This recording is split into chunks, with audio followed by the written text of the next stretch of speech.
Fala, amigos do YouTube, aqui é o pastor Fabiano Faia e hoje mais uma vez nós vamos gravar mais uma edição de vídeos para edificar o seu coração através do ensino da palavra de Deus. Hoje eu quero falar sobre um assunto importantíssimo, como vencer o pecado da carne, incluindo a homossexualidade, que é um assunto polêmico e que muitas pessoas precisam tirar dúvidas a esse respeito. Então, fique comigo até o final do vídeo, eu tenho certeza que Deus vai falar com você. Curte o nosso vídeo, compartilhe esse vídeo, se inscreva no nosso canal, fique comigo até o final. Fique. É isso aí, querido. E para mim falar hoje sobre pecado da carne, eu quero ler um texto da palavra de Deus, onde o apóstolo Paulo escreve em Gálatas, capítulo 5, no versículo 19, ele diz que as obras da carne são manifestas, as quais são o adultério, a prostituição, a impureza, a lascívia, a idolatria, a feitiçaria, a inimizade, porfias, emulações, iras, pelejas, dissensões, heresias, invejas, homicídios, bebedices, glutonarias, coisas semelhantes a essas, a quais vos declaro, e já antes vos disse, que os que cometem tais coisas não herdarão o reino de Deus. Eu vou repetir essa parte. Não herdarão o reino de Deus. Então nós temos um desafio muito grande de vencer a nós mesmos. Eu costumo dizer que o nosso maior inimigo não é o diabo. O nosso maior inimigo é nós mesmos. Sabe, querido, quando você se converteu a Cristo Jesus, Ele já deu a você um demônio derrotado, um demônio que já foi vencido, porque Jesus venceu Satanás na cruz do Calvário. Ele tomou a chave da morte das mãos de Satanás. Então nós já recebemos um demônio derrotado. Agora nós temos um desafio de vencer a nós mesmos. Por isso que o diabo não faz nada, ele dá ideia. Ele apenas dá ideia para que você, através da sua natureza pecaminosa e carnal... Pastor, e por que nós temos essa natureza pecaminosa e carnal? Aí nós vamos voltar lá em Gênesis, quando o homem caiu, o homem pecou contra Deus, comendo do fruto proibido, o conhecido fruto do conhecimento do bem e do mal. Note que é o fruto do bem e do mal. Por isso, todo ser humano, ele é inerente, tanto à natureza do bem, quanto à natureza do mal. Se você perceber pessoas que fazem o bem, elas também cometem o mal. Um mesmo ser humano que fez o bem também pode fazer o mal, porque nós somos inerentes a essa natureza pelo fruto do conhecimento do bem e do mal que o ser humano comeu quando desagradou, desobedeceu à vontade de Deus, foi expulso do jardim de Deus e agora o ser humano passou a caminhar debaixo do pecado. A palavra de Deus para Caim foi que se ele não se arrependesse, não mudasse o seu semblante, o mal dominaria a sua vida e seria o seu desejo. Sabe o que Deus estava dizendo? Deus estava dizendo que tanto o mal quanto o bem, ele pode crescer dentro de você. Ele pode progredir dentro de você. O mal, ele pode progredir na sua vida. Nós estamos vivendo um tempo onde o mal está progredindo muito mais do que antigamente. A própria Bíblia diz que nos últimos dias o amor de muitos se esfriaria. Se você vê hoje uma criança de 12, 13 anos de idade, já é mãe, já está grávida. Antigamente uma criança de 12, 13 anos estava brincando de boneca, de carrinho. Por quê? Porque o mal está progredindo. O mal tem acesso ao progresso de acordo com a liberdade que nós damos no nosso interior, ou seja, na nossa carne. Na minha carne não habita bem algum, dizia o apóstolo Paulo. Então nós precisamos vencer a nós mesmos. Essa luta contra si mesmo é para todos. Olha que o apóstolo Paulo diz em Efésios capítulo 2. Ele diz, e ele vos vivificou, estando vós mortos nas vossas ofensas e pecados. Em outro tempo andava segundo o curso deste mundo, segundo os príncipes e potestades do ar, e do espírito que agora habita nos filhos da desobediência, entre os quais todos nós também andávamos nos desejos da nossa carne, fazendo a vontade da nossa carne e dos pensamentos. Então éramos por natureza filhos da ira, como também os outros. Perceba que uma pessoa que se converte a Cristo Jesus, ele foi vivificado, arrancado da ofensa dos pecados para a vida. Em outro tempo, nós andávamos segundo o curso desse mundo, debaixo das vontades da nossa carne, mas agora nós estamos fazendo a vontade de Deus e por isso somos vivificados em Cristo. Essa é a palavra do apóstolo Paulo em Efésios 2, mas que também deveria ser uma pergunta para você, para nós que estamos assistindo esse vídeo nesse momento. Será se realmente nós fomos vivificados, passamos por esse processo de conversão, onde as nossas ofensas e pecados foram levadas na cruz do Calvário e nós não andamos mais segundo o curso desse mundo e nem andamos mais segundo a vontade da nossa carne, fazendo a vontade dos nossos pensamentos, porque nós éramos por natureza filhos da ira. Será se ainda permanecemos filhos da ira porque estamos fazendo a vontade da nossa carne e dos nossos pensamentos? Romanos capítulo 8, versículo 1, o apóstolo Paulo diz: portanto, nenhuma condenação há mais para aqueles que estão em Cristo Jesus, vírgula, que não andam mais segundo a carne, mas andam agora segundo o Espírito Santo de Deus. Cara, a maldição só não pega você se você estiver caminhando segundo o Espírito Santo.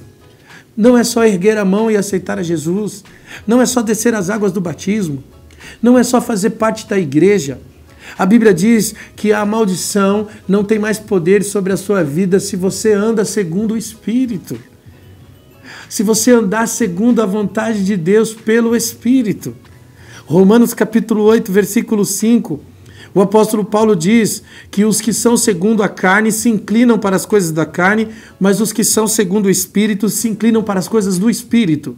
Porque a inclinação da carne é morte, a inclinação do Espírito é vida e paz.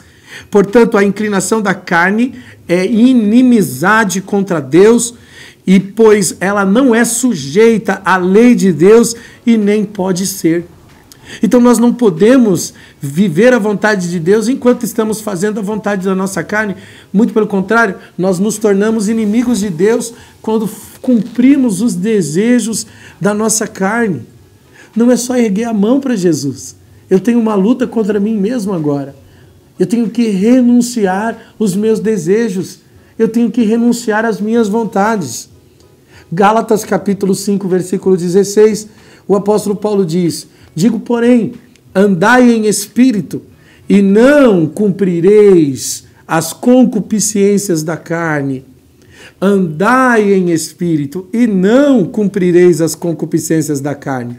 Porque a carne cobiça contra o espírito, e o espírito contra a carne, e estes dois se opõem um ao outro, para que façais o que quereis. Quem você está alimentando mais? A sua carne ou o seu espírito? Eu também costumo dizer que o nosso espírito é um tipo de santo dos santos.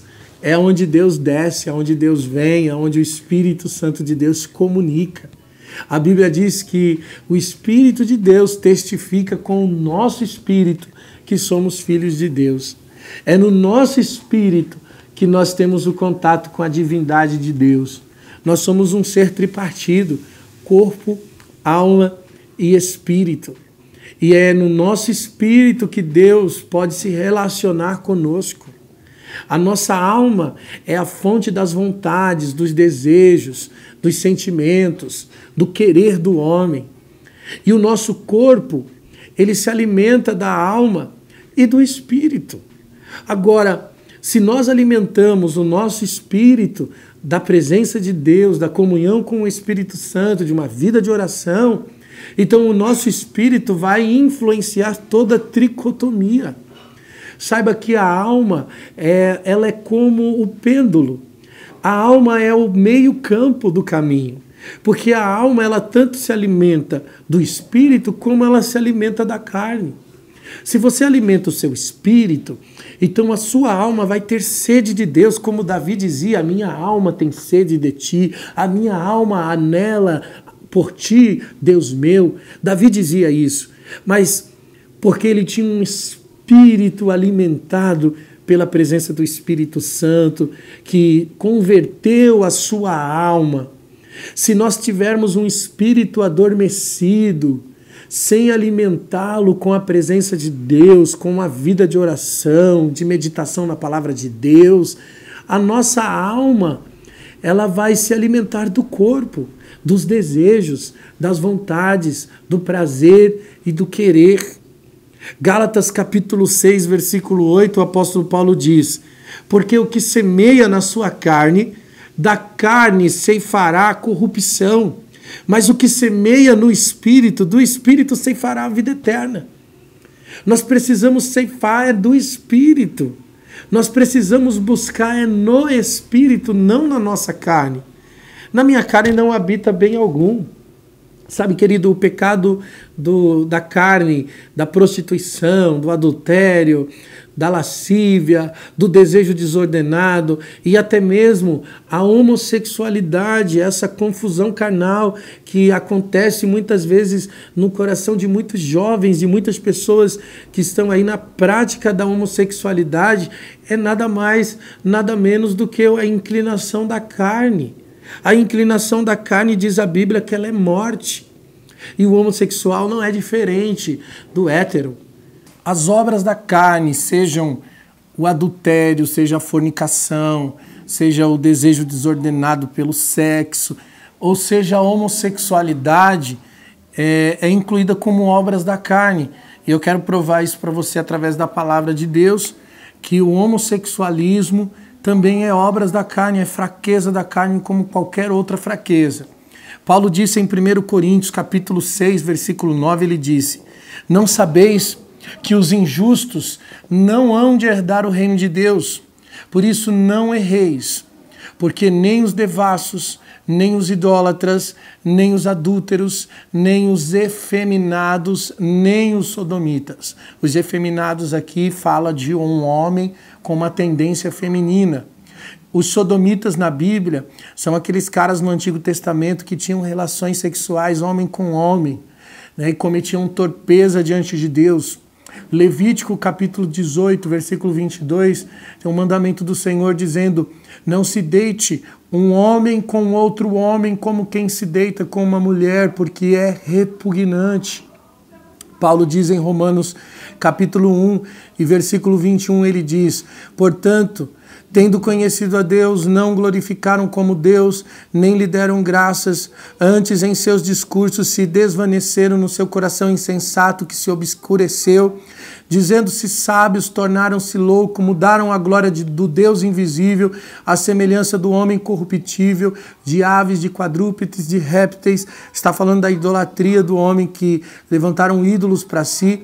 Por isso, Deus os entregou às concupiscências dos seus corações, à imundícia, para desonrarem os seus corpos entre si, pois mudaram a verdade de Deus em mentira, honraram e serviram mais a criatura do que o Criador, que é bendito eternamente. Amém. Por isso, Deus os abandonou às paixões infames, porque até as suas mulheres mudaram o seu uso natural, do contrário à natureza de Deus. Semelhantemente, também os homens deixaram o uso natural da mulher, inflamaram-se a sua sensualidade uns para com os outros, homens com homens, cometendo torpeza e recebendo sobre si mesmo a recompensa que convinha sobre o seu próprio erro. Sabe o que Paulo está dizendo aqui em Romanos? Que por causa do pecado da idolatria, da desobediência, Deus entregou os homens à concupiscência do seu próprio coração. E na concupiscência do nosso próprio coração carnal, que é a nossa natureza carnal, leva o ser humano a cometer torpeza como essas, como paixões infames. Mulheres que mudaram o uso natural, ou seja, deixaram de ser mulheres e passaram a ter uma aparência masculina. Semelhante também os homens que deixaram o uso natural. homem com homem, cometendo torpeza, recebendo sobre si mesmo a recompensa que convinha sobre os seus corpos. Então perceba que a homossexualidade, você não nasceu assim. O ser humano não nasceu assim, é uma tendência carnal. Nós desenvolvemos através da concupiscência carnal das nossas vidas. Para encerrar o último texto, Apocalipse 22:16. Ficarão de fora os feiticeiros, os cães, os que se prostituem, os efeminados, novamente, os homicidas, os idólatras, qualquer que ama e comete a mentira. Agora perceba o seguinte, que a homossexualidade não é um pecado diferente do adúltero. Nós não podemos colocar os homossexuais aqui num patamar, num grau de pecado grotesco, como se nós não tivéssemos pecados. O hétero é tão pecador quanto o homossexual. Ambos têm tendências carnais e pecaminosas que precisam ser vencidas através da renúncia. Enquanto nós não renunciarmos a nós mesmos, nós não vamos viver a vontade de Deus, não podemos ser santos em Cristo Jesus se não vencermos a nós mesmos. A maior luta que você tem, meu irmão, é contra si mesmo. E nós só conseguiremos vencer isso através da oração, através da entrega de si mesmo ao Senhor. Paulo disse em Romanos capítulo 12, no versículo 1, ele disse: rogo pela compaixão de Deus que ofereçam os vossos corpos em sacrifício vivo, santo e agradável a Deus, e que este seja o vosso culto racional diante do Senhor. Sabe o que é culto racional? É um culto com entendimento, é um culto com lógica, um culto com raciocínio. E um culto com raciocínio é um culto onde o meu corpo eu entrego em sacrifício vivo. Eu estou renunciando à minha carne, renunciando aos meus desejos. Eu estou oferecendo a Deus em sacrifício a minha vida, o meu corpo. Se Jesus deu a vida dele por você na cruz do Calvário, agora o que nós precisamos fazer é dar a nossa para ele. Então nós estamos correspondendo com o sacrifício de Cristo na cruz do Calvário.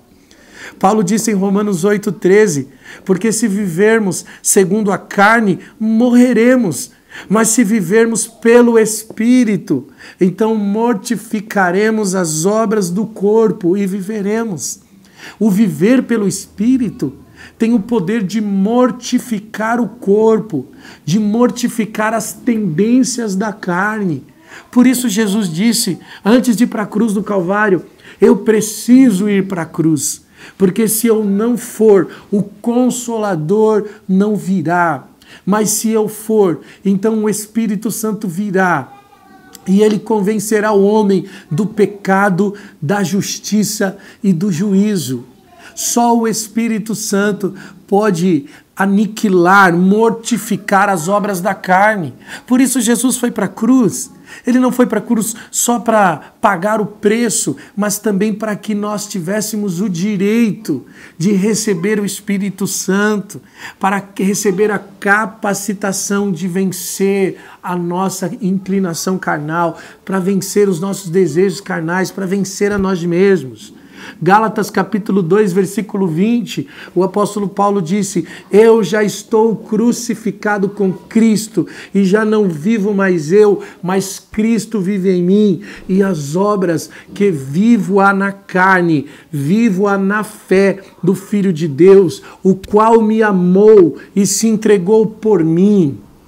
1 Coríntios capítulo 9, versículo 25, o apóstolo Paulo também diz: todos os que competem em jogos se submetem a um treinamento rigoroso, isso para obter uma coroa que logo desvanece. No entanto, nós nos dedicamos para ganhar uma coroa que é eterna. Portanto, não corro como quem corre sem alvo, e não luto como quem apenas vai socar o ar. Mas esmurro o meu próprio corpo, faço dele o meu escravo, para que depois de haver pregado aos outros, eu mesmo não venha a ser desqualificado. Paulo está dizendo: eu esmurro o meu próprio corpo. eu luto contra mim mesmo, eu subjugo a minha carne, os meus desejos, eu luto contra mim mesmo, já estou crucificado com Cristo e não vivo mais eu. Isso é renúncia. Isso é renunciar aos seus próprios desejos, às suas próprias vontades, o seu próprio querer. Isso é cristianismo. Jesus disse: quem não carregar a sua cruz, quem não renunciar a si mesmo, não pode ser meu discípulo. Querido, o Evangelho de Cristo, ele é apresentado a você de uma forma onde você precisa lutar. O reino de Deus, ele é conquistado à força. Jesus abriu a porta da graça quando ele deu a vida dele na cruz do Calvário por mim e por você. Mas permanecer na graça é esforço meu, é esforço seu. O esforço de renunciar a nós mesmos, vencer as nossas paixões, os nossos desejos e as nossas vontades. E a única forma é através da oração. Entregue a sua vida à oração. Entregue o seu coração à oração. Pastor, eu não tenho força para orar. Eu não tenho vontade de orar. Eu tenho uma receita para você. Ore mesmo assim. Ore mesmo sem força, sem vontade. Ore até que a vontade apareça. A oração, a princípio, ela será uma guerra, porque o seu corpo não quer orar, porque a sua alma não quer orar, então você vai estar em guerra para orar. Você não terá mesmo vontade de orar, mas é essencial que você mesmo sem vontade vá para a oração, porque você, ao ponto em que você está orando, a oração vai deixar de ser uma guerra e ela vai se tornar um prazer. É sinal de que o Espírito de Deus está prevalecendo contra a sua carne. E aí quando o Espírito de Deus prevalecer sobre a sua carne, sobre a sua alma, sobre toda a tricotomia do seu ser, então é sinal de que você se tornou em natureza divina. Os sentimentos de Deus, os sentimentos de Cristo, os pensamentos de Cristo passará a imperar dentro do seu coração. A oração, ela é uma guerra quando você não tem vontade de orar. Na madrugada o Espírito Santo vai te acordar para você orar e você vai dizer não, você não vai querer orar. Muitas vezes você vai no banheiro, vai beber água, mas você não vai orar porque a sua carne não quer orar. É sinal de que você está em guerra, que você precisa se esforçar e guerrear. Mas vai chegar um momento em que a oração, após a insistência, após você vencer a guerra, a oração se transformará no prazer, numa vontade louca de estar com Deus em oração. É quando o Espírito Santo não te acorda mais na madrugada. É você que marca o horário, é você que põe o telefone para despertar, é você que prepara tudo. Você prepara uma canção, você prepara louvores, você lava o rosto, você se separa, você tem prazer, você tem vontade de estar com Deus. Então os sentimentos de Deus passam a dominar o seu coração e você consegue vencer as vontades infames da sua carne por uma vida entregue, por uma vida de dedicação na presença do Espírito Santo de Deus. Lute, querido, vença.